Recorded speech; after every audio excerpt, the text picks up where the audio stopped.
భారతదేశంలో highest literary honour Jnanpith award వార్తలో ఉంది. 59వ జ్ఞాన్పీఠ్ అవార్డుని ప్రకటించారు. హిందీ రైటర్ వినోద్ కుమార్ శుక్లాకు ఈ అవార్డు వచ్చింది. 88 సంవత్సరాల ఈ రైటర్ ఛత్తీస్గఢ్కి చెందిన వాళ్ళు.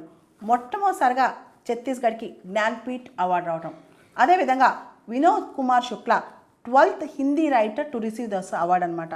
12వ హిందీ రైటర్ ఈ అవార్డు సంపాదించుకోవడం ఆయన.